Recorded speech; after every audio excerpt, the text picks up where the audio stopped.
네, 안녕하세요. 제1차 세계대전 마지막 편입니다. 10편이나 만들었는데도 1차 세계대전 전투에 관한 내용은 별로 없죠. 네, 이 우리 영상은 밀덕들을 위한 영상이 아니라요. 역사를 알고 싶어 하는 사람들의 영상이라서 그 흥미 위주의 그 전투 얘기는 안 해요. 거의 안 합니다. 필요할 때는 하겠지만 뭐 그게 좀 아쉽죠. 근데 유튜브 영상에 뭐 전투 영상 뭐 무지하게 많아요. 1차 세계대전, 2차 세계대전 막 치고 들어가면 거의 99%가 다 전투에 관한 이야기이기 때문에 거기서 뭐 정보를 얻으시기 바랍니다. 영국의 그 프리메이슨 출신 프랑스의 몽테스큐에가 전범이라 함은 전쟁을 시작한 자가 아니라 전쟁을 유발한 자라 그랬잖아요. 누가 전쟁을 유발했을까 이렇게 본다면 각자 할 말이 있죠. 그리고 목소리 큰 사람이 이깁니다. 뭐 이렇게 본다면 뭐 프랑스한테 길을 내어준 벨기에가 진짜 전범이죠. 그렇게 말할 수 있죠. 또 아주 공식적이고 형식적으로만 따진다 해도 그러니까 군 동원을 하고 또 선전포고를 했던 이런 그 사건을 통해서 전범 여부를 따진다면 오스트리아하고 러시아가 전쟁을 일으킨 거잖아요. 또 독일을 도발한 프랑스가 또 전쟁을 일으킨 거고 다른 나라 뭐 별로 움직이지도 않았던 1914년 7월 19일 해군을 움직이고 8월 2일 아무도 공격 명령하지 않았는데 대서양 포격을 명령한 영국이 전범이죠. 이렇게 된 겁니다. 그러나 전후에 영국 제국지 싱크탱크 옥스퍼드 대학 주변을 빙글빙글 돌아다니는 역사학자들은 독일이 전쟁을 먼저 일으켰다. 책임을 져야 된다. 그러면서 이제 전후 베르사유 조약 독일 원죄론을 굳혀버리려고 그랬죠. 정당하다고 떠들었죠. 근데 말입니다. 어떠한 근거도 없고요. 어, 조작된 것들 막 갖다 넣어서 이 독일의 원죄론을 밀어붙였어요. 무슨 뭐 비레름 2세가 뭐 6월 달인가 5월 달에 1914년 사람들을 모아놓고 포스트함에서 뭐 전쟁 준비가 되었느냐 그러니까는 뭐 장군들하고 뭐 기업인들이 장군들이 뭐 됐습니다 이랬다고 그런 개 거짓말 같은 조작된 문서 같은 거나 어디 근거도 없는 얘기를 어디서 들었다는 말 내가 어디서 들었다는 말을 증거로 갖다 제시하고 이따위 식이었다고요 이게. 응? 근데 이게 이 전쟁이든 뭐든 간에 진 사람한테 죄를 뒤집어 씌우는 게 이게 서구의 전통이에요. 원래가 그렇습니다. 그러니까 승자의 역사라는 거는 말입니다. 실은 인류의 역사가 아니라 서구만의 역사예요. 실은 이 승자의 역사라고 하는 게 서구는 말이에요. 이 결투를 통해서 뭐 명예를 지키겠다. 뭐 이 정도는 우리가 이해할 수 있겠습니다만 선하다 악하다 네가 옳다 내가 옳다 네가 그러다 이걸 이 결투를 해결했던 나라라고 이게 이 서구가 그런 곳입니다. 이 야만 전통을 갖고 있다고요. 이 야만 전통이 서구 대중을 개돼지로 만든 거예요. 이 전쟁에 대한 역사도 마찬가지예요. 그렇게 되어 있습니다. 그렇다고 해서 원래 위기의 시절에 선인들이 나오지 않습니까? 서구야 뭐 항상 위기였으니까. 1923년 미국의 상원의원 오웬이 그랬습니다. 독일이라고 하는 나라는 전쟁으로 아무것도 얻을 게 없고 잃을 것만 가득했다. 상식적으로 독일은 전쟁을 벌일 이유가 없지 않느냐. 이러면서 영국 옥스퍼드 강단 역사학자들한테 그 반기를 들죠. 미국 스미스 대학의 바운스 교수라고 있습니다. 해리 엘머 바운스 굉장히 유명한 역사학자였어요. 공식 자료만 다 살핀다고 해도 최고의 전범은 세르비아, 두 번째가 프랑스, 세 번째가 러시아, 다섯 번째가 오스트리아, 네 번째가 오스트리아, 다섯 번째가 독일, 그리고 영국이다. 그러면서 영국한테 뭐 또 그걸 내줬어. 이건 최대한 공식적인 역사 자료를 이용했다 이거죠. 그리고 나서 2년 정도 지나서 1928년 뉴욕 타임즈 지면을 통해 갖고 제1차 세계대전에 깊게 관여했던 당시 생생하게 살아있었던 연합국 정치인들을 불러 모아가지고 토론을 열었습니다. 거기서 독일이 완전 무죄라고 하는 것을 이끌어내었죠. 이런 사람들 많았습니다. 예. 뭐 미국의 존 윌리엄 버제스, 또 스위스의 샤워베크, 노르웨이의 올하고 드롤슨, 프랑스의 에브레 이런 사람들도 영국과 러시아가 전범이었다고 역사를 기록했고, 그러니까는 미국의 그 록펠러하고 포드 재단이 1930년대에 그 교육과 미디어를 아주 강하게 통제해 버립니다. 지네가 잘못하지 않았으면 통제할 이유가 없잖아요, 그죠? 미디어를 통제하는 이유가 뭐예요? 지네가 뒤에서 나쁜 짓 하니까 그래요. 지금도 똑같아요. 지금 구글이며 뭐며 러시아 연관한 모든 종류의 커뮤니케이션을 다 잘라버렸죠. 그거 왜 그랬을까요? 지네가 나쁜 짓 했기 때문에 그런 거예요.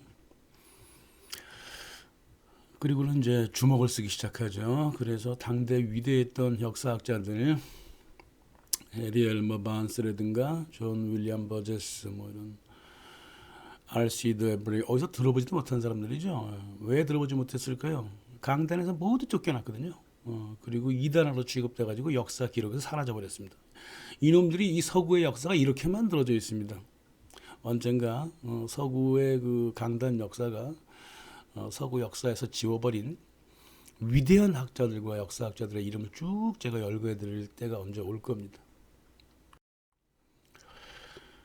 그래, 역사가 정부 발표에 의해서 만들어진다면 서구의 역사는 정부 발표에 의해 만들어집니다.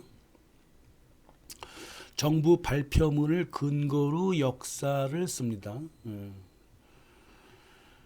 그러면 영국 수상 로이드 조지의 말도 들어봐야죠. 로이드 조지가 그랬습니다. 전쟁을 원했던 이는 영국이었고 전쟁 진행 상황을 보듯이 우리가 승리했다. 왜 이 사람 말은 역사가 안 되죠? 응? 이런 실수는 또 빼버리는 거야? 그런 거 다 따질 필요 없어요. 누구의 말을 들을 필요 없습니다. 전황만 보면 돼요. 로이드 조지가 그랬잖아요. 전쟁 진행 상황을 보듯이 그랬잖아요. 그 전쟁 진행 상황을 보면 누가 전쟁을 유발했는가를 정확하게 알 수 있다고요. 1년간 1914년 8월 23일부터 15년 여름 내내까지 서부 전선에서 내내 깨지고 있던 영국과 프랑스가 1914년 11월 전쟁 초기부터 아무런 연관도 없는 오스만 갈리폴리로 쳐들어갑니다. 함선을 보내고 수십만의 군대를 보냈어. 뭐 하는 짓이지 이게? 흑해 북쪽에서 고전하고 있는 러시아를 지원한다고? 무슨 러시아를 그따위로 지원하나? 에? 희한한 놈들일세. 그것도 30만 병력을 보내갖고 30만 병력이 처음 해보는 게 30만이에요. 나중에 또 보냅니다.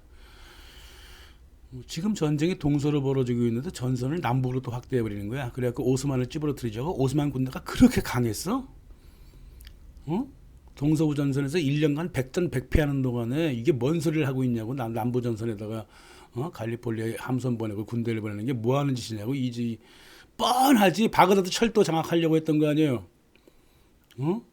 여기서 개박살이 나니까 아랍 반란을 부추겨가지고 스위즈나 근처에서 아랍의 로렌스 같은 애 시켜가지고 10만 넘는 아랍 부족들 또 영국군 프랑스군 깡그리 긁어가지고 유전지대 석유지대 쳐들어갔잖아요.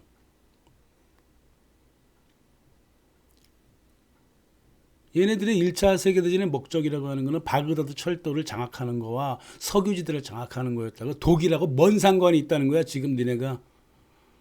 이렇게 된 거예요. 30만 명이 사상당했다고. 이 다르달레스 해협에서 들어가지도 못했어요. 함선도 3대나 파괴가 돼갖고 터키 군대가 바보야? 이미 오래전부터 거기다가 그 해저에 그 지뢰가 아니라 그 뭐라 그래, 그 폭뢰 같은 거 다 깔아놨잖아요. 그거 부딪혀갖고 3대가 파가 뒤로 또 물러났다고. 또 육지로 다시 들어와요 또. 이런 식으로 1년 동안 전투를 이끌어서 30만 명이 사상당합니다. 패전을 거듭하고 도무지 안 되겠으니까 아랍부족 반란을 일으켜서 끝까지 그 석유지대로 들어가게 된다고. 1916년 아직 16년 아직 뭐 갈리폴리 전투 끝나지도 않았는데 오스만의 중동 지역 나눠먹기 협정을 벌였잖아요. 영국하고 프랑스가. 개죽음이 계속 개죽음을 당하니까 호주하고 뉴질랜드 용병들을 불러다가 개죽음을 시켰단 말이에요. 산악부대랍시고 알고 봤더니 등반 회원 모임들이야. 이 재미로 참여했다고 호주하고 뉴질랜드 이 젊은 놈들이 1차 세계대전 참전한 군인들 중에 40% 이상이 20세 이하였어요. 근데 호주, 뉴질랜드도 굉장히 많았다고. 다시 말해서 전쟁이 재밌어서 온 놈들이 깡그리 죽어버려요. 안자크 부대라고 아주 유명합니다. 호주, 뉴질랜드 군대는. 대영 제국의 일원이라면서 영국에 대해서 피해의식이 가득하게 똘똘 뭉쳤다고 이 사람들. 지금도 그래요. 호주 사람들하고 뉴질랜드는 영국에 대해서 아직까지도 피해의식이 똘똘 뭉쳐갖고 영국이 무슨 일을 하면 바로 찾아가서 같이 합류합니다. 이게 바로 호주와 뉴질랜드의 노예의식이에요. 뭐 지금도 다를 바가 없죠. 그래서 터키군도 25만이나 사상자를 냈다고. 토탈 55만의 사상자를 냈다고. 독일군이랑 싸워야지 지금 뭐하고 있는 짓이냐고. 여기서 이 전쟁의 목적이 정확하게 여기서 나타나는 거예요. 전쟁이 계속되고 터키군이 그 가자 전투에서 맹렬하게 저항을 하고 있었죠. 영국군한테 참패를 남기죠. 근데도 영국은 앞에서는 싸우고 뒤에서는 야금야금 오스만 터키의 그 힘이 미치지 않는 요르단, 이라크, 쿠웨이트를 야금야금 얻어가고 있었단 말이에요. 프랑스는 전쟁 도중에 터키 회사 주식을 25% 삽니다. 너네 지금 전쟁하러 왔니? 장사하러 왔니? 독일은 말이에요. 그래도 바그다드 철도를 계속 놓고 있었어. 전쟁 도중에도. 영국하고 프랑스 포로들 잡아다가 바그다드 철도를 계속 놓고 있었다고요. 그러나 1917년부터 아랍 부족 반란을 아라비아 로렌스가 일으키면서 18년이 되면 이 바그다드 철도 만들어 놓으면 깨버려. 1916년부터 17년, 18년 지나서 바그다드 철도가 하나씩 다 무너져 나갑니다. 그리고 결국은 1919년 전쟁 끝나고 도무지 안 되겠다 싶으니까 독일의 도이치뱅크가 모든 주식을 스위스 은행한테 팔아버리죠. 그리고 거기에 이제 이스라엘을 설립하려고 하는 또 계획도 1916년에 아주 공개적으로 드러나게 하고 있죠. 영국과 프랑스가, 특히 영국이. 이렇게 된 겁니다. 수천 길의 철도가 녹이 쓸어 있어요. 지금도 그쪽 지역 가잖아요. 이라크서부터 그 터키 지나는 지역까지 가면 철도가요. 사막 밑에 깔려 있어요. 이 열차를 통해 갖고 석유를 날리면 되거든. 근데 이제 바닷길로 해갖고 하려고 그랬죠. 그리고 이 철도는 분명히 독일 쪽으로 향하기 때문에 독일이 잘 사는 거는 절대 볼 수 없다는 거고, 독일까지 지나치는 나라들이 잘 사는 거 볼 수 없다 이거야. 오스만 잘 나가는 것도 못 보겠고, 발칸 지역에서 어떤 나라가 어떻게 석유를 잘 살아갈지도 모르겠고, 폴란드도 싫고, 특히 독일 땅으로 들어가는 석유를 눈뜨고 못 보겠다는 거죠. 그게 로얄 더치 쉘, 미국의 스탠다드 오일, 또 앵글로 퍼시안 오일, 지금의 그 브리티시 페트롤리엄 BP가 바로 한 짓이다 이 말입니다. 그리고 대신 여기다가 이스라엘을 석유관리공사를 만들어서 자기네가 다 헤쳐먹으려고 했던 거죠. 이렇게 해서 그 미국이 돈을 지원하고 영국이 유전지대를 장악해서 관리하는 석유전쟁의 첫 번째 경영 계획이 이렇게 출발했던 거예요. 파괴로부터 출발한 거죠. 경영은 파괴로부터 출발한 거죠. 그리고 중동에다가 100년간의 고통을 안겨주게 된 겁니다. 1919년 전쟁 끝났습니다. 전쟁 끝났고 이제 미국 대통령 우드로 윌슨이 에드워드 맨델 하우스 지령을 받아가지고 117명의 유대인을 데리고 베르사유 궁에 도착해서 두 가지 폭탄 선언을 해버립니다. 하나는 뭐냐면은 유엔을 세우겠다. 그래갖고 앞으로 영국이나 프랑스가 함부로 행동하지 못하게 발목을 잡겠다는 거고, 두 번째는 뭐냐면 식민지는 자결하라. 그래서 민족 자결권을 들고 나왔습니다. 제국에 파탄난 제국을 딱 그 집안을 두고 모두 알아서 헤어지라 그 말이에요. 영국의 로이드 조지하고 프랑스의 클레 목사가 깜짝 놀랐죠. 아이고 윌슨 대통령 각하 저기 기존에 우리가 갖고 있는 식민지는 빼고 말씀하시는 거죠. 뭐 그렇게 볼 수도 있어요. 윌슨이 그랬습니다. 에드워드 맨델하우스가 봤을 때는 뭐 조급할 것도 없어요. 니네가 식민지를 당분간 가지고 있든 말든 간에 어차피 우리의 목적은 달러의 세계화이기 때문에 달러가 세계화 돼버리면 너희들 식민지 다 풀어지게 돼 있어. 이렇게 본 거죠. 그래서 군 산업체와 금융계 대변인들이 서로 협상을 벌인 게 베르사유 협잡이에요. 협정이 아니죠. 협잡입니다. 그래서 미국의 그 우드로 윌슨, 이 우드로 윌슨이 쓴 게 아니라 브랜다이즈라고 하는 미국의 그 CFR 쪽에 연관되어 있는 사람이 24개 선언을 만들었다고 해요. 누가 썼던 거고 에드워드 맨델하우스가 뭐 수정했다는 소리도 있고 뭐 여러 소리가 있어요. 근데 하여간 뭐 중요한 명확한 사실은 우드로 윌슨이 절대 24개항을 만들지 않았다는 거죠.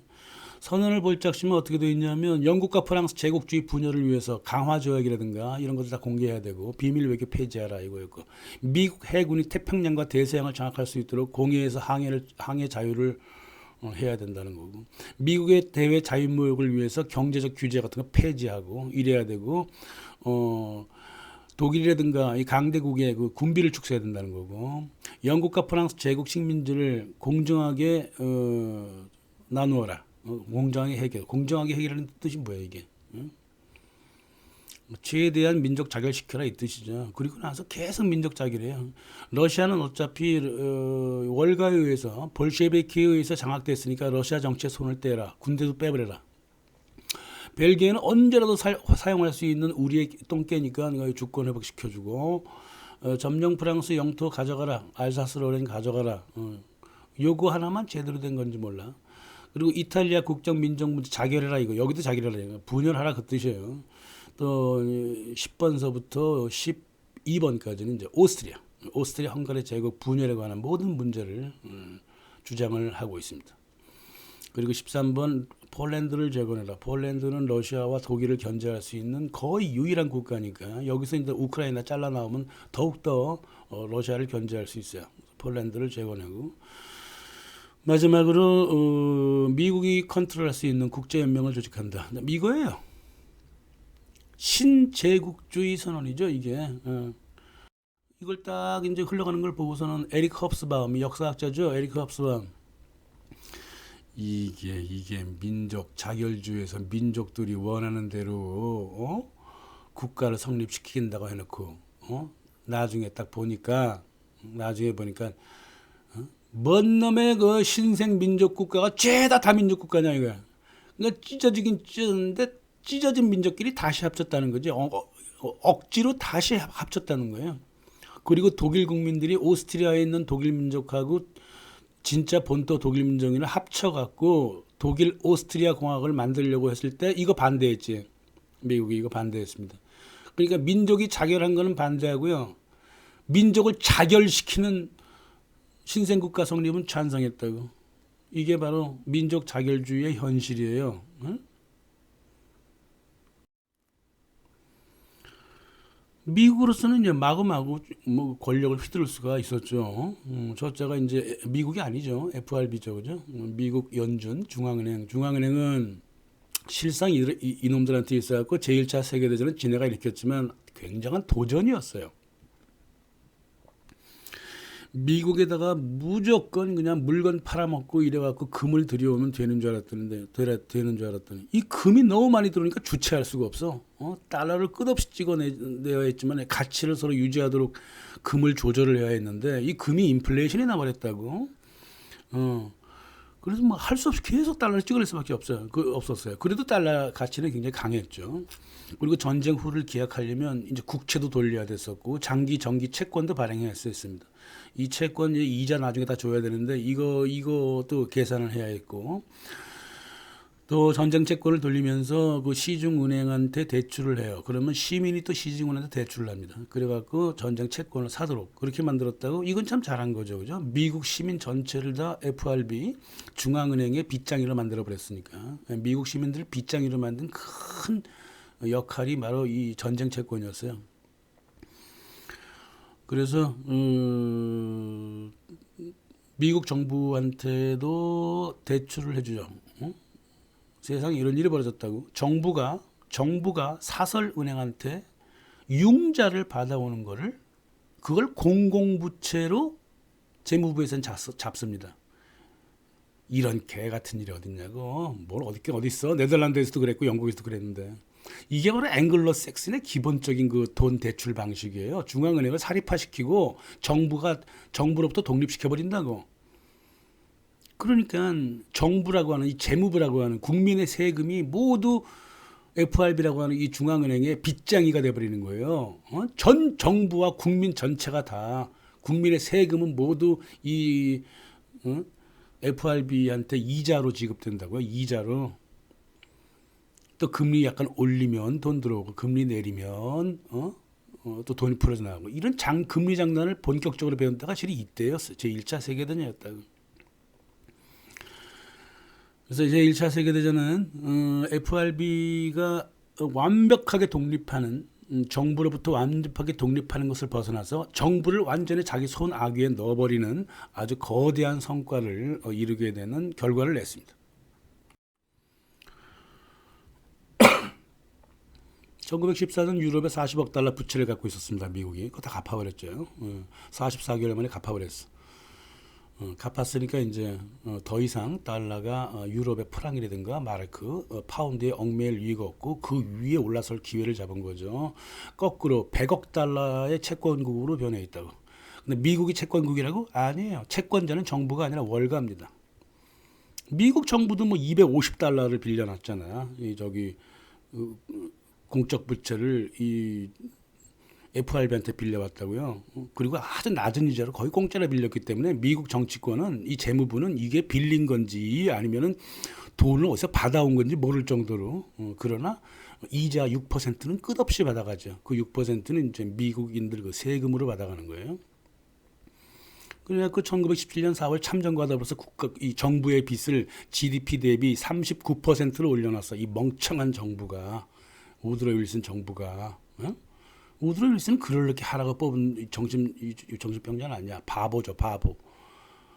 게다가 전쟁 비용의 58%를 월가한테 직접 빌렸고 세금은 22%로 충당했고 돈을 그냥 찍어내는 건 또 20%또 그냥 찍어냈어. 자 보세요. 미국 정부가 빌린 돈 58%. 그거 FRB한테 빌렸지. 또 세금 거둔 거 GDP의 22% 그거 FRB한테 그 이자로 지급했지. 또 20% 인플레이션 양적 완화시킨 거 그거 누가 했어? 정부가 했어? 아니죠. FRB가 한 거잖아. 다시 말해서 미국 달러 발행 모든 것들은 다 FRB한테 넘어왔단 말이에요. 그러니까 제1차 세계대전은 FRB 아직 1913년에 만들어진 이 중앙은행으로 하여금 세금을 장악하게 만들었고 발권력을 독점하게 만들었고 국채를 장악하게 만드는 이 세 가지 삼박자를 모두 완성시켜준 FRB에 의한 FRB의 제1차 세계대전이었다. 이제 앞으로 산업화를 일으키면 거품 달러 많이 찍고 또 그거를 디프레이션을 거품을 꺼트려 갖고 다시 산업화를 불러일으키고 자산을 계속 받아먹습니다. 이 FRB의 그 영업 방식이 그래요. 그 누구를 위한 전쟁이었는가 정확하게 보이죠. FRB를 위한 전쟁이었단 말이죠. 자, 미국 경제를 완전히 장악한 FRB가 이제 유럽도 잡아 먹어야 되겠죠, 그죠? 전쟁으로 인해서 유럽국 전체가 총 1,800억 달러 손실했는데 이 손실을 메울 국가는 단 한 국가도 없었습니다. 영국과 프랑스와 독일이 갖고 있던 12억인가 120억인가 이게 기준이 상당히 모호해서 이 해외 120억인가 1200억인가 그런데 해외 자산도 모두 불타버렸죠. 19세기 내내 유럽 산업화 엄청났잖아요. 교량, 철도, 공장, 항구 다 뽀개졌습니다. 이거 다시 다 지으려면 돈 어디서 갖고 와야 돼? 달러한테 갖고 와야 되잖아요. 그러니까 일부러 이렇게 다 뽀개버린 거죠, 그죠? 그래갖고 이런 교량, 철도, 공장, 항구를 만들고 유지했던 회사들이 미국 회사한테 주식을 다 팔아버리게 되고 이렇게 되는 거죠. 그래서 영국, 프랑스, 독일의 그 지난 100년간 쌓아온 산업화 자산 30%가 해외에서만, 국내는 뭐 거의 다 깨졌고요. 해외에서도 30% 날아가 버렸다고. 어? 그러니까 국내 자산 모두 다 부서졌고요. 해외 자산도 30%가 날아가 버렸으니까 영국이든 프랑스든 독일이든 뭐 이런 나라에 살아갈 수가 없는 거죠. 뭐 각국이 뭐 유럽 금의 보유량과 상관없이 종이 지폐를 막 찍어댔기 때문에 뭐 유럽 각국의 물가는 전쟁 중에 수백 배 올라가고 100배로 떨어졌다고, 수백 배 올라 100배로 떨어졌다고. 융자 어디서 갖고 오면 물가 좀 떨어지고, 융자 돈 다 다른 데로 날아가면 또 올라가고, 이렇게 됐단 말이에요. 그래서 이 유럽의 그 물가가 평균 100%였습니다. 이건 또 조금 원자재 가격이 평균 300% 상승했기 때문에 이 재건 비용도 이게 장난이 아닌 거예요. 전쟁이 끝났지만 차라리 전쟁 계속하고 싶었을 만큼 아주 좌절스러운 유럽이었죠. 그래도 노력은 했어요. 그래도 전후 그 독일하고 프랑스, 이탈리아, 포르투갈 이런 나라들은 최대한 그 근본위제를 고수하려고 했고, 그 자국의 지폐를 평가절하하는 방법으로 경제 복구를 시작했다고. 금 대비 옛날에는 금 10g으로 뭐 10마르크를 줬다면 지금은 금 1g만 갖고 있어도 10마르크를 줘갖고 자국 돈을 그 평가 절하를 하려고 했단 말이에요. 그러나 이렇게 평가를 절하해버리면 이거는 이제 국민용이고 국내용이지 해외 교육은 못해요. 국력이 10분의 1로 평가 절하했으면 국력이 10% 약해진다고 생각하면 되는 거죠. 그래서 서로 간에 너도 나다 평가 절하를 하면서 근본위제를 유지를 하려고 했습니다만 이게 안 되는 거예요. 이게 되려고 하는 게 아니에요. 근본위제가 되면은 전쟁 때는 근본위제가 아니었잖아요. 금에 상관없이 지폐를 찍었기 때문에 전쟁이 끝난 다음에도 금에 상관없이 돈을 돌려보려고 최대한 노력을 했고, 뒤에서는 이제 교육을 위해서는 이제 평가절을 그렇게 했던 것뿐이죠. 그런데 금을 왕창 뉴욕으로 가져갔던 미국이 이거 가만두고 볼 것 같아? 지네끼리 평가절하면은 서로 평가절하면 나중에 가장 밑바닥에서 금의 가격도 평가절하될 것이고, 그렇게 되면 지네들끼리 서로 그 교역 수신 여수선 시스템 만들어질 거 아니야. 이 꼴을 보겠냐고요. 미국이 절대 못 봅니다. 난리 나는 거죠. 그래서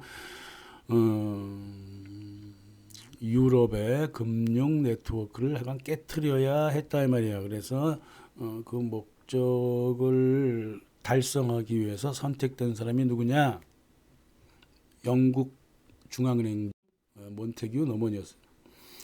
몬테규 노먼을 시켜다가 그 근본위제로 급속하게 돌아가게 만들었습니다. 근데 원래가 이제 영국의 그 전통적인 교역 시스템이 근본위제잖아요. 근본위제인데 근본위를 할 수 없는데 근본위제를 계속 유지를 하려고 했다고. 그래갖고 몬테기 노먼이 뭐 러시아 남아공으로부터 금도 사 모으고 뉴욕에서 뭐 참 손이 발토록 빌어갖고 금도 가지고 오고 1925년 세계 금의 8%를 모아 나왔어요. 이 정도 갖고 근본위가 가능하다고 본 거죠, 자기네들은. 그래서 파운드를 금과 연동시켰단 말이야. 그래갖고 파운드의 가치를 안정시키려고 했단 말이야. 각국 환율이 뒤죽박죽 상황에서 파운드만 금과 안정되어 있으니까. 이 안정시키려고 이 몬테기 노먼이 20억 달러나 썼어요. 그렇게 달러와 스와핑을 시키고 금을 사들였다고요. 그러니까 금이 별로 없는 그 프랑스, 러시아, 이탈리아, 세르비아, 뭐 그리스, 포르투갈, 벨기에 이런 나라들이 이제 파운드 근본위제 안으로 들어와서 교역을 천천히 시작하려고 했죠. 그러니까 브레튼 우주 이전에 벌어진 일이야. 그러니까 파운드를 마치 달러처럼 만들려고 했다고요. 근데 몬테기 노먼의 이게 목적인가? 그게 아니죠. 몬테기 노먼 말이에요. 달러와 파운드를 고정 환율로 연동시켜놨어. 다시 말해서 파운드를 핑계로 달러를 금으로 만드는 작업을 시작했다고요. 이 몬테기 노먼이 영국 연합은행장이 누구랑 함께 미국 중앙은행장 벤자민 스트롱과 함께 만들어낸 일이에요. 그래갖고 달러를 최대한 강한 화폐로 만들어 놓고 자기들 스스로는 근본위제를 폐지해버리죠. 나중에 1931년 이때 이제 파운드가 완전히 휴지 조각이 되는 거야. 전 세계적으로 기축통화의 그 위치를 잃어버린 거예요. 그리고 달러로 넘겨버리는 거예요. 기축통화의 위치를. 근데 그게 쉽지만은 않았죠. 이게 쉬운 줄 알아요? 한 나라의 기축통화를 아무것도 없는 곳에서 기축통화를 만들어낸다는 건 그게 쉬운 게 아니란 말이에요. 전 세계 사람들 다 믿어야 되잖아요. 그러니까 전쟁을 한번 더 일으킨 거예요. 그래서 1944년 오로지 달러만이 금으로 바꿀 수 있다라고 하는 브레튼 우주 체제를 만들어냈고, 그리고 1971년에는 오로지 달러만이 금이다라고 선언을 해버린 거죠. 그게 지금까지 온 거예요. 그래서 달러가 지금 금인가? 휴지도 그런 휴지가 없잖아요, 그죠? 저거서 그 달러는 망하게 되어 있는 겁니다. 이 짓을 바로 몬테규 노먼 영국 중앙은행장이 한 거예요. 이 영국 중앙은행장의 그 취임한 때가 1920년, 그리고 퇴임한 때가 1944년이야. 정확하게 달러를 기축통화 만들어 놓는 그 딱딱 그 기간 동안 있었어요. 응? 벤자민 스트롱이야 뭐 원래가 뭐 1914년부터 그렇게 하려고 했다가 1928년 지가 죽었기 때문에 28년에 죽어서 이제 은행장을 끝난 것이고, 그 건너편에 그 BIS 만든 그 독일 중앙은행장 얄말 샤트가 또 끼어듭니다. 그 안에. 그래갖고 독일도 달러 기축 통화를 도와주는 역할을 하게 되죠. 그러나 이제 뭐 조금 달라요. 이 사람에 관한 그 얘기는 좀 다른데. 그래서 파운드와 금을 엮고 금을 프랑과 엮고 그리고 달러와 금을 엮고 그러한 방식으로 달러를 기축 통화하려는 첫 발자국을 바로 몬테규 노먼이 밟았다는 것이라 이 말이죠. 그래서 겉으로 보기에는 말이에요. 아직까지도 영국 사람들은 몬테규 노먼 은행장이 그래도 전후 그 달러란다. 파운드를 안정시키고 영국 경제를 안정시키려고 노력했다라고 여기까지만 알고 있지. 달러를 기축 통화하려고 파운드를 이용해 먹었다라고 얘기하는 경제학자는 한 명도 없어요. 그러니까 왜 이 경제학자들의 눈이 좁으냐면 딱 그 시절만 공부하거든요. 앞뒤로 길게 연결해서 공부를 안 해요. 경제학자들은. 그래서 모르는 거예요. 뭐 누가 잘나서 뭐 그렇게 아는 게 아니라 앞뒤를 다 연결을 시켜야지만이 금융의 그 비밀이 다 펼쳐지는데, 경제학자들은 오로지 그 눈, 길어봤자 한 3년 정도의 그 시간만 딱 살펴본다고. 거의 6개월만 바라보잖아요, 경제학자들이. 그러니까 이런 사실을 알 리가 없는 거죠. 그래서 결국은 그 다 친구잖아요. 몬테규 노먼하고 얄마르 샤트가 얼마나 둘이 친구냐고. 벤자민 스트롱도 굉장히 친했고요. 친구들끼리 해낸 일입니다. 친구들끼리. 그러니까 1944년 브레튼 우주 체제에 의해 갖고 달러가 기축화돼 버리니까 몬테규 노먼이 영국 중앙은행을 노동당 바보들한테 주어버렸잖아. 국유화라고. 중앙은행 들어가봐 거기 아무것도 없어. 금도 없고 아무것도 없어 거기. 그러니까 사회주의자라고 하는 사람들은 중앙은행을 국가화해야 된다, 국유화해야 된다 말만 하지 어떤 방식으로 국유화해야 된다는 거는 몰라요. 그러니까 몬테규 노먼이 할 짓 다 하고 나서 영국 중앙은행을 국유화시켜 버렸다고. 1944년에. 그걸 또 사회주의자들은 좋아했죠. 그러니까 국유화한 다음에 영국 중앙은행 무슨 역할을 했나? 아무 역할도 못해요. 고생만 합니다. 자본주의자로 했던 금리 올리고 내리고 이 짓밖에 안 해요. 중앙은행은 있을 필요도 없는 거예요, 실은. 이렇게 해서 파운드를 이용해서 달러가 금의 역할을 가져간 게 1933년부터 전쟁 기간 동안 이어지는 거고, 전쟁이 끝나고 나서 금과 달러는 이퀄이다라고 하는 그러한 철학이 세워지고, 그리고 그게 완벽하게 실행화된 게 1971년 닉슨 독트린에 의해서 그렇게 만들어진 거예요. 독일은 좀 사뭇 달랐다 그랬는데요. 독일의 사례는 세비라 전쟁은 정치가 아니라 마케팅이다. 여기에 독일의 사례를 쫙 설명을 해주고 있습니다. 미국이 어떻게 독일을 털어먹었나 이런 것도 다 얘기를 해주고 있더라고요. 러시아 제국은 어떻게 됐을까? 러시아 제국은 미국 월가의 자금을 받은 레닌 트로츠키 유대 혁명가들에 의해서 해체되어 버렸죠. 해체만이 능사가 아니에요. 해체는 이미 1917년 4월달 그 니콜라이 2세가 스스로 폐위하면서 해체가 된 거죠. 근데 이 해체로 끝나는 게 아니야. 죽여버려야 돼. 1918년 7월 16일 늦은 밤에 가족들을 모두 지하실에 모이게 했습니다. 가족 사진 찍겠다고. 거기다가 총을 난사해 버리죠. 그래 다 죽었어요.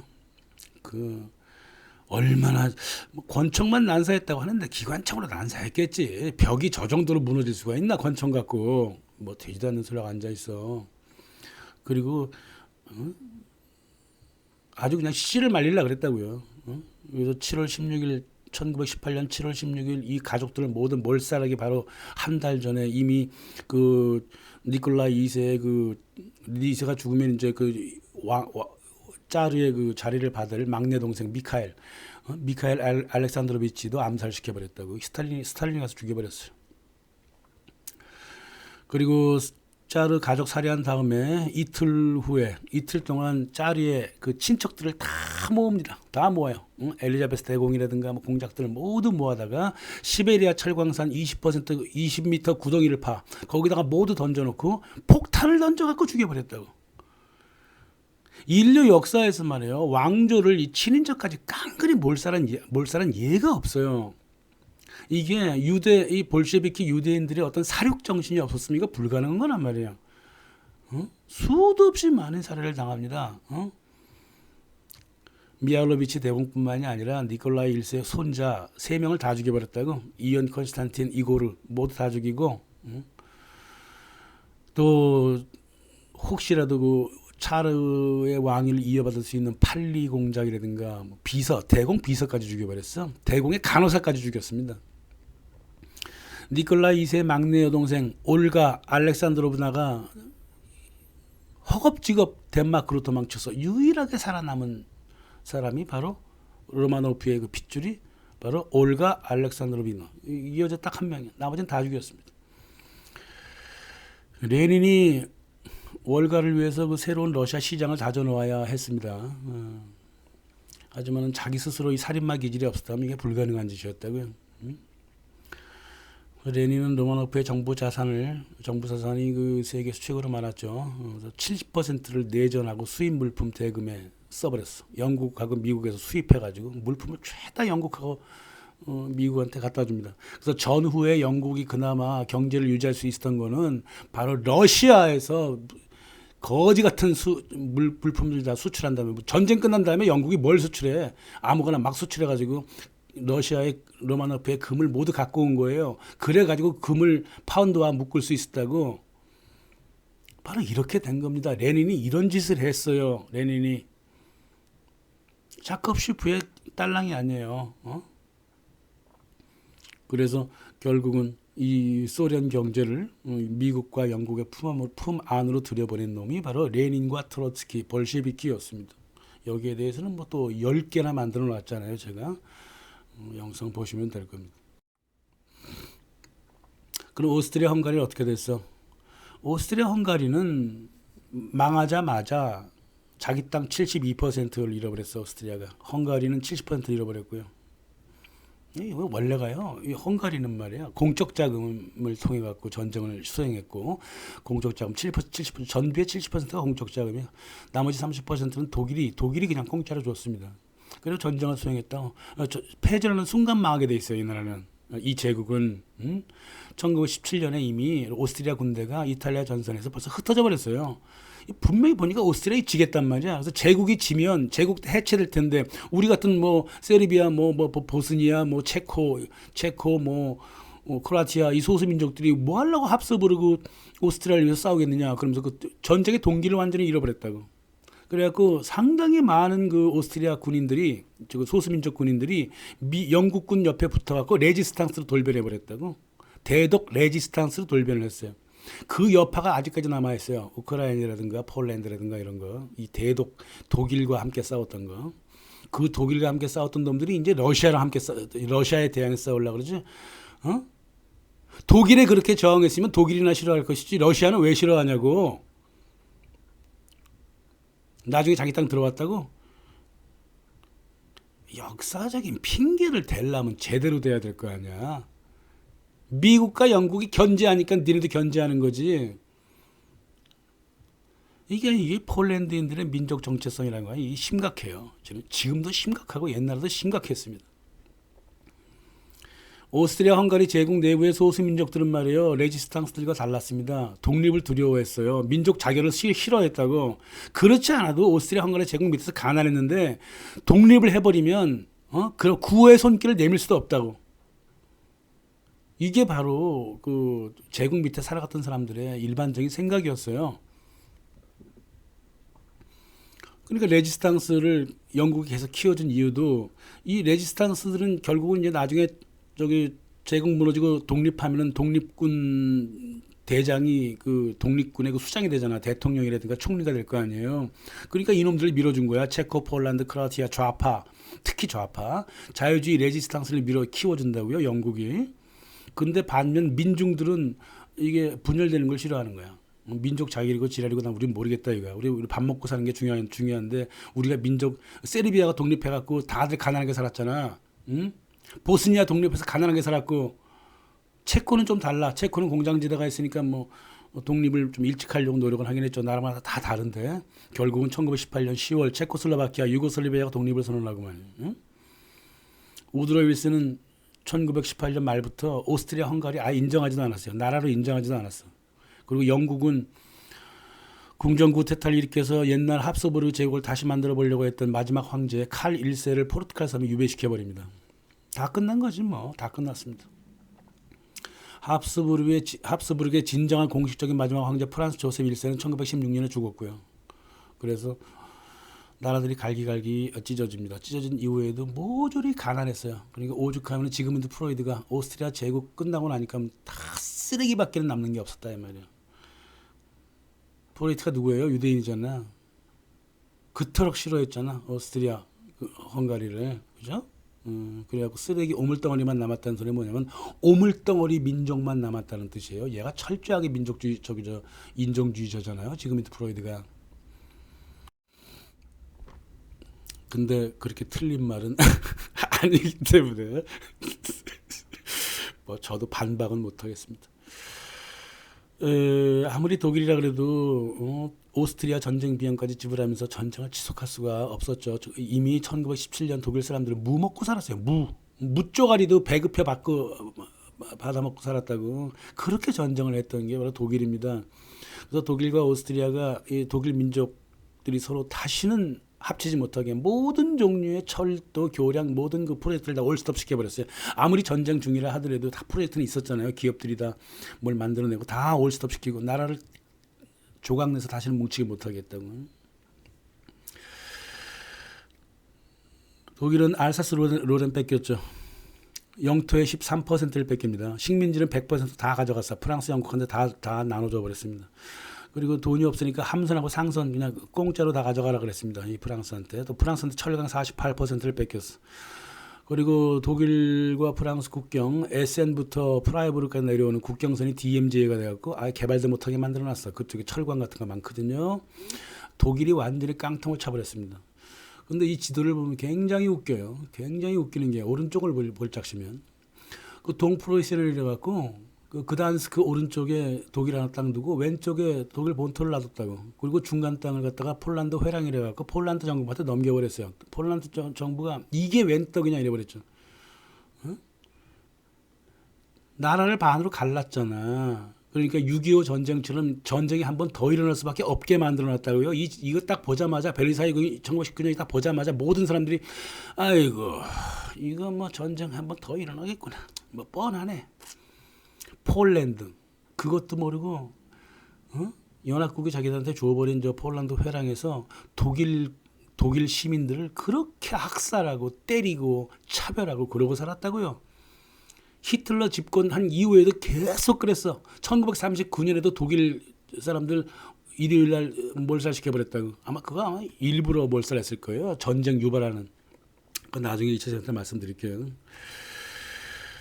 이렇게 만들어놨으니 뭐 어쩔 수 없죠. 오스만을 보자고요. 오스만을 장악하려고 하는 게 제1차 세계대전의 가장 큰 이유 중에 하나였다고요. 실은 바그다드 라인을 끊고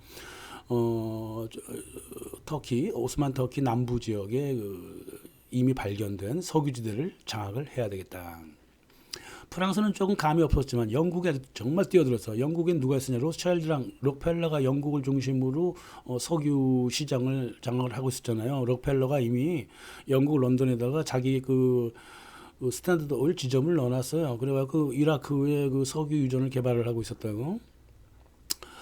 당연하죠. 당연하죠. 그러니까 이 제1차 세계대전이라고 하는 거는 이 각종 무기가 다 석탄에서 석유로 바뀌고 있던 그 시절에 전쟁이 벌어졌기 때문에 그 새로운 신형 무기들은 거의가 다 석유를 사용을 했다고. 그러니까 석유를 차지하고자 석유로 만든 무기로 시작하고 끝난 이 산업 전쟁이 바로 제1차 세계대전이었다 이 말이야. 게다가 이 독일 쪽으로 가는 바그다드 라인을 다 끊어버리고 철도를 끊어버리고 대신 이스라엘을 세워서 중동의 석유를 관리하려고 했던 거죠. 에? 바로 여기서 금융자본가와 석유 군산업체의 짝짝꿍이 벌어진 거예요. 불가피한 연합관계가 만들어졌다고요. 그러니까 존 디 록펠러가 그랬잖아요. 에?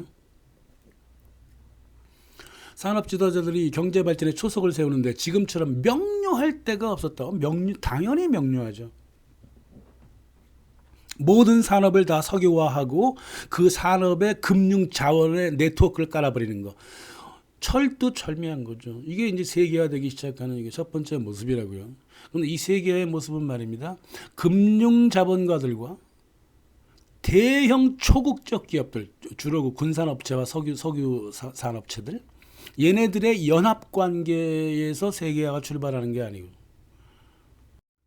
무엇보다 중요한 건 국가 이익을 개인 회사의 이익으로 넘긴다. 이게 실은 세계화의 가장 중요한 1차적인 정의예요. 리오넬 커티스가 원탁회의 기록관이거든. 저기 세실로도 살아있을 때 자기도 살아있었고, 살아있을 때 자기도 있었고. 그리고 원탁회의 만들 때 거의 그 멤버죠. 라이널 커티스가 멤버야. 그리고 이 다른 사람보다 브레인이죠, 브레인. 국가 이익을 개인 이익으로 변하게 만들 수밖에 없게 만들었다 이 말이에요. 석유를 차지하게 하려면 석유 회사를 도와줘야 되잖아. 이 국가가. 그래요, 안 그래요? 그럼 그 석유가 국민 생활에 뭔가 이익을 주죠. 그렇게 됐다 그 말이에요. 바깥에서 융자를 갖고 오면은 개인 회사한테 융자 갖고 와야 되지. 개인의 이익을 추구하는 거죠. 근데 그 융자를 정부가 잘만 쓰면 국민에 도움이 되죠. 뭐 이런 거잖아요. 그러니까 국가의 이익이 개인 회사 이익으로 변하는 지점이다. 근데 그 이익을 추구하는 걸 떠나갖고 정부 자체가 개인 회사에 의해서 통제되기 시작했다는 게 중요한 거고 그 세계 국가들의 통제를 위해서 만든 기관이 뭐냐면 CFR입니다. Council on Foreign Relations. 미국 해외관계위원회인데 이게 1921년 JP 모건과 록펠러가 짝짝꿍 해갖고 만들어내게 돼요. 로차일드 함께 했습니다만은 자기네들은 이제 미국인들이 아니기 때문에 뒤에 잠깐 빠진 것뿐이고.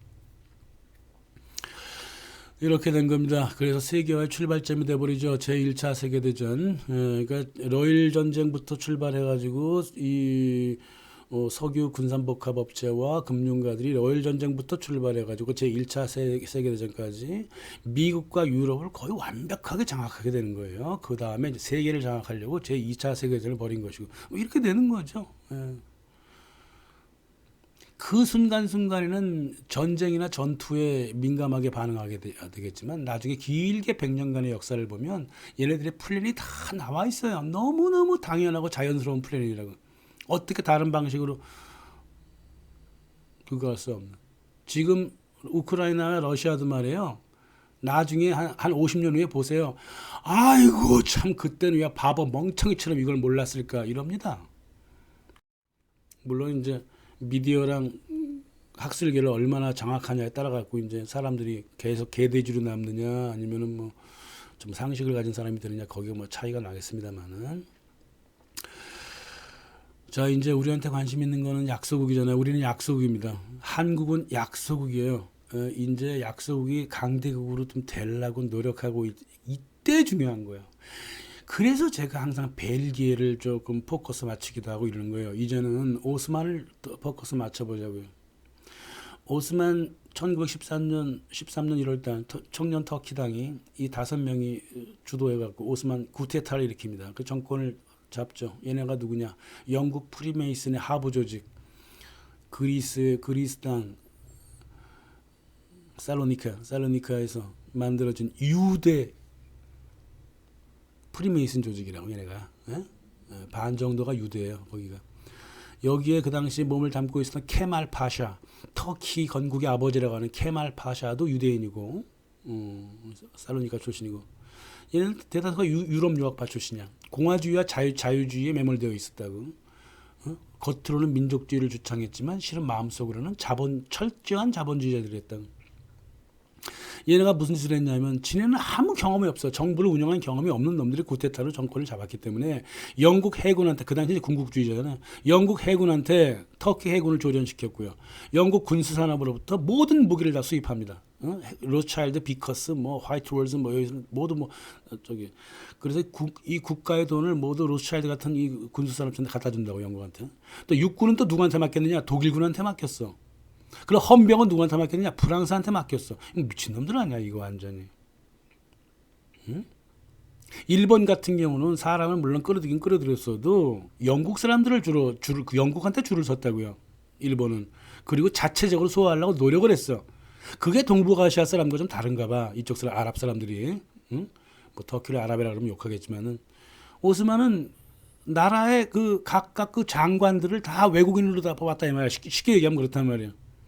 게다가 무슨 짓까지 했냐면 1914년 이 제말 파샤가 저 중간에 있던가 제가 그 국방부 장관 역할을 맡았는데 우리가 러시아를 견제해야 되니까 삼국회의에 끼게 해달라 그랬어. 이거 미친놈 아니야? 삼국회의 안에 러시아가 들어가 있잖아. 예? 영국한테 우리도 당신네 그 군사동맹에 끼게 해달라 그랬다고. 근데 목적이 뭐냐? 러시아를 견제하려고 그런다. 아니 러시아를 견제하겠다는 놈들이 러시아가 동맹으로 들어와 있는 삼국회의는 왜 들어오니? 차라리 삼국 동맹 저쪽으로 가야지. 그 이상한 이렇게 정신머리가 없던 사람들이야 얘네들이. 어? 아이고 호랑이를 잡으려면 호랑이로 들어. 그게 아니야. 얘네들 그런 생각이 없어요. 게다가 영국하고 프랑스는 오스만 터키랑 친할 생각이 추워도 없었어요. 왜냐하면 석유지대와 바그다드 라인을 끊어야 되기 때문에 오스만이 차라리 독일에 붙어갖고 독일과 함께 같이 멸망해버려야지만이 오스만 터키를 우리가 갖고 올 수 있다고 말이야. 어? 뻔하잖아요. 아까 설명드렸잖아. 게다가 수에즈 운하뿐만 아니라 이집트, 리비아, 모로코, 튀니지, 오스만 터키의 그 어느 정도의 영향력이 좀 다 끼칠 수 있는 부분들 모두 다 영국과 프랑스가 다 빼앗아올 수 있었단 말이에요. 그런데 잘 됐지 뭐 청년 터키당 이 엉터리 같은 사대주의자들이 모여갖고 이 터키를 구성하고 있었기 때문에 이건 완전히 장난감으로 갖고 노는 거예요. 에드몽드 로스차일드가 어떻게 장난감처럼 갖고 놀았냐면 오스만의 술탄을 만나갖고 술탄께서 팔레스타인을 우리한테 주시면 우리가 터키 금융을 관리해 드릴게요. 뭐 개소리냐고요 이게. 팔레스타인에서 이스라엘을 만들어서 우리한테 우리 유대 국가를 만들게 해주시면 땅도 뺏고 터키 금융도 뺏겠다는 거야. 이 짓 누가 하고 있죠 이거?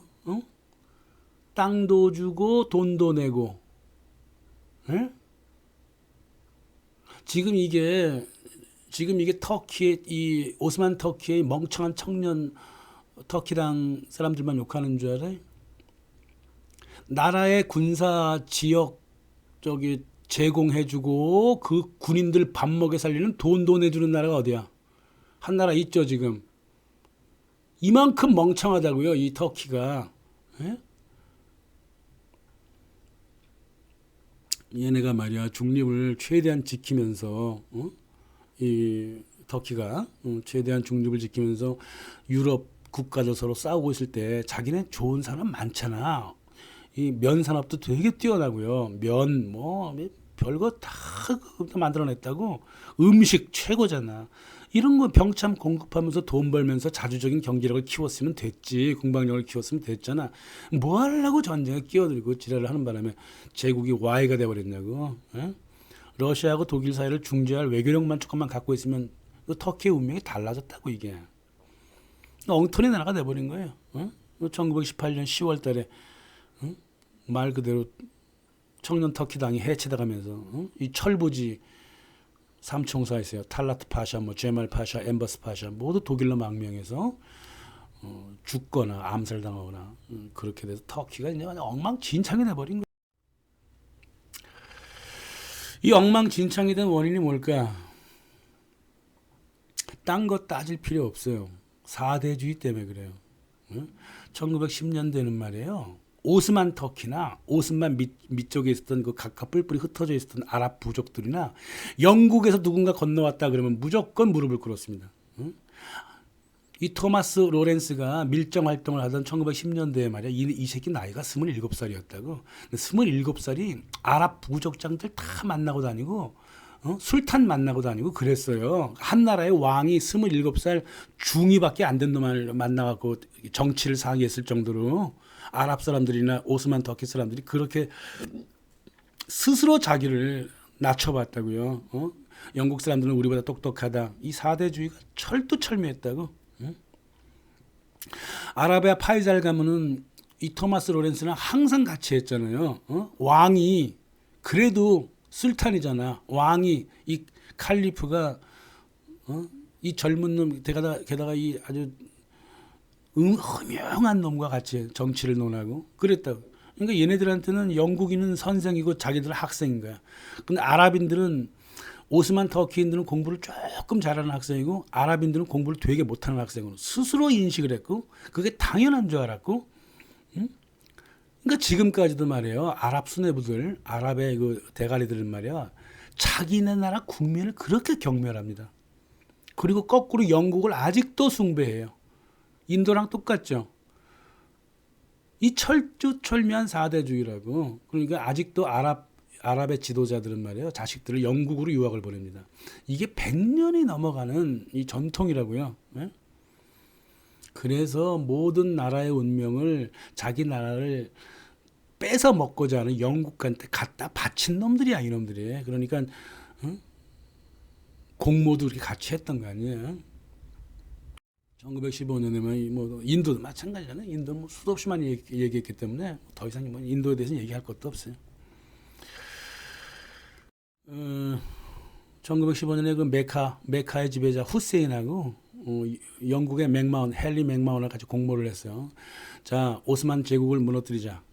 아랍 부족장들은 모두 모아라. 그래서 오스만 제국을 우리 영국과 함께 무너뜨리면 아랍 통일 제국을 세울 수 있다. 그러면서 꼬셨단 말이야. 아랍 사람들은 영국 말을 철두철미하게 믿었어. 영국 사람들이 저렇게 문명화된 사람들이 거짓말을 할 리 없다. 그러면서 세상에 5만 파운드까지 갖다 주네. 무기하고 폭탄도 갖다 주네.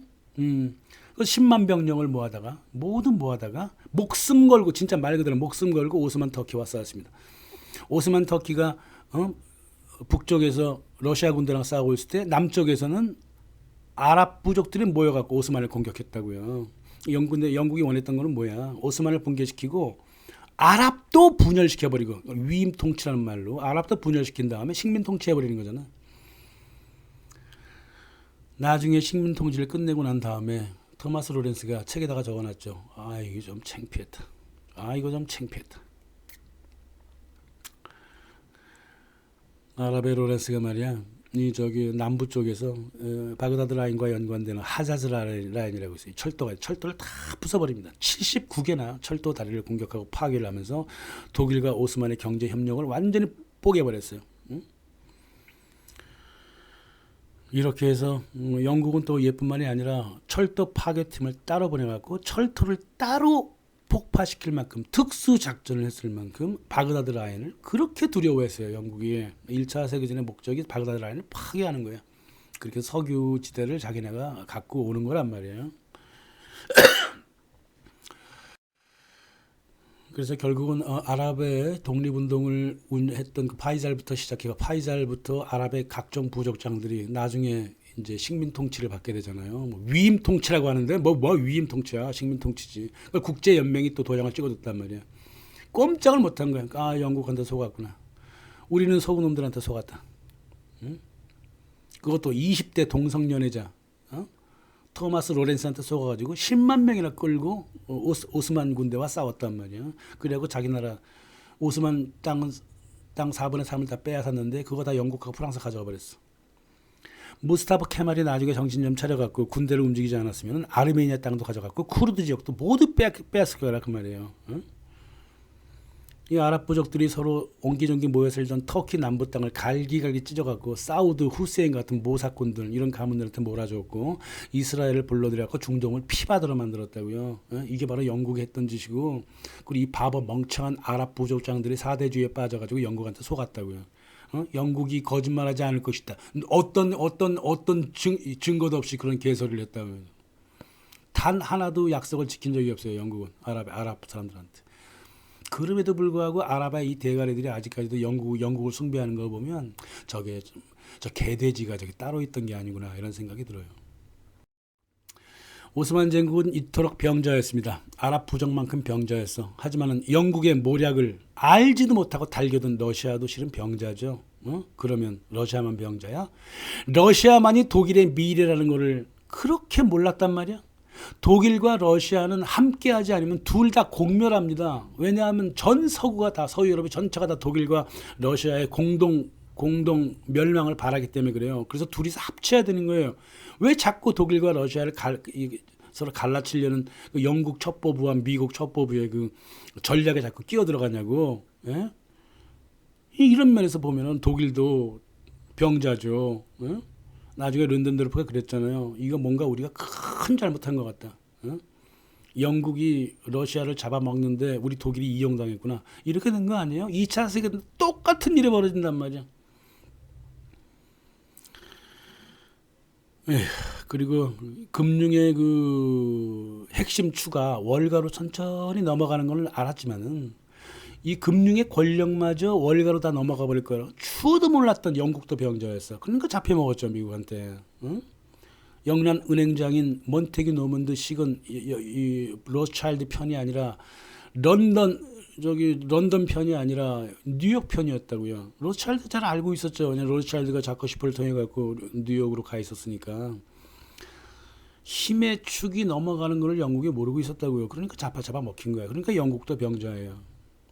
그리고 이 사실을 모두 모르고 그냥 목소리만 높였던 프랑스가 가장 심각한 병자죠. 이렇게 된 겁니다. 러시아를 멸망시킨 독일, 독일을 멸망시킨 영국, 영국을 멸망시킨 미국, 미국을 멸망시킨 미국 연준이에요. 이게 바로 제1차 세계대전의 먹이사슬이었다고요. 그래도 희망이 없을 수는 없어요. 1923년 독일의 공산혁명이 완전히 실패했죠. 그래서 독일의 민족 자본이 여전히 조금은 살아 숨쉬고 있었다는 사실. 이게 이제 히틀러의 민족 자본을 만들어줬는데 나중에 잘못 이용돼서 또 탈이죠. 또 러시아로 건너가 볼까요? 레닌과 트로츠키에서 국제 통합시장이 될 줄 알았던 러시아가 스탈린에 의해서 독립해버렸습니다. 1929년 트로츠키를 추방해버렸어요. 또 레닌의 신경제계획도 폐지시켜버렸습니다. 아니면 뭐 여러 군데는 축소시켜버렸어. 그래서 진정한 스탈린적 사회주의가 러시아에서 시작이 됐습니다. 자, 이렇게 독일이 다시 살아나고 러시아가 다시 살아날 것 같으니까 유대 앵글로색슨 자본가들이 전쟁을 다시 챙기기 시작한 게 제2차 세계대전이고요. 제2차 세계대전 그 첫 단추가 누구냐? 독일의 히틀러를 키우는 일입니다. 1926년부터 야알말샤르트가 천천히 그 10여 개의 그 독일 대형 기업들을 모아다가 히틀러 지지에 들어가기 시작하죠. 그래서 두 번째가 이제 또 그렇게 히틀러를 켜. 두 번째가 또 영국을 통해서 전쟁을 유발하는 일이었단 말이에요. 바로 이런 이유로 미국 정부가 독일 나치한테 모든 산업과 금융 자본을 전후에 지원을 했던 이유입니다. 나치를 너무너무 좋아했죠. 포드 같은 사람들은. 그죠? 이렇게 하려고 했단 말이에요. 그래서 나치 독일은 그것도 모르고 러시아를 붕괴시키겠다고 또 같은 짓을 또 다 했죠. 그 호랑이 세 마리, 영국, 독일, 러시아, 호랑이 세 마리를 동굴 안에서 서로 싸움 붙여놔. 그러다 셋 다 지치잖아요. 그러면 미국이라고 하는 사자가 다시 들어가서 가져오면 되는 거예요. 서구인들은 이 먹이사슬의 역사를 정확하게 2번 반복적으로 경험을 했습니다. 지금 3번째 반복하고 있어. 이게 지금 말만 아니지 이게 경제 제재라고 하는 게 3차 세계대전이라 이 말이에요. 응? 여기서 또 속잖아요. 서구인들. 그럼 이거 속은 게 아니야. 우리가 흔히 그러잖아요. 두 번 속으면 바보지만 3번 속으면 자기네가 원한 거다 이거야. 근데 이게 자기네가 원했나? 대중들이? 마음속에 은근히 원한 게 있어요. 러시아가 무너졌으면 뭐 이런, 예? 마음속에 그런 게 있으니까 바보 멍청이가 돼간 거예요. 점점. 응? 점점 딥스테이트의 그 개돼지가 돼간다고요. 서구 대중이. 응? 서구 대중은 지금 세 번째 속고 있는 것 같은데 약간 10%는 원했겠지만 90%는 바보 멍청이죠. 이 사람들은 인류의 국제 평화를 위해서 실은 솔직히 더 이상 사회에 진출하지 말아야 돼요. 이런 사람들은. 서구 대중들은. 도무지 어떻게 손을 댈 수가 없는 사람들입니다. 반면 그래도 똑똑한 우리 동아시아 사람들이 그래도 조금은 개돼지로부터 좀 벗어나서 세상을 바라볼 그리고 또 바로 이끌 어떤 시각을 가지고 있으니까 우리라도 열심히 노력해 보자고요. 서구는 이제 진짜 망했고요. 서구는 더 이상 기대할 바가 없습니다. 감사합니다.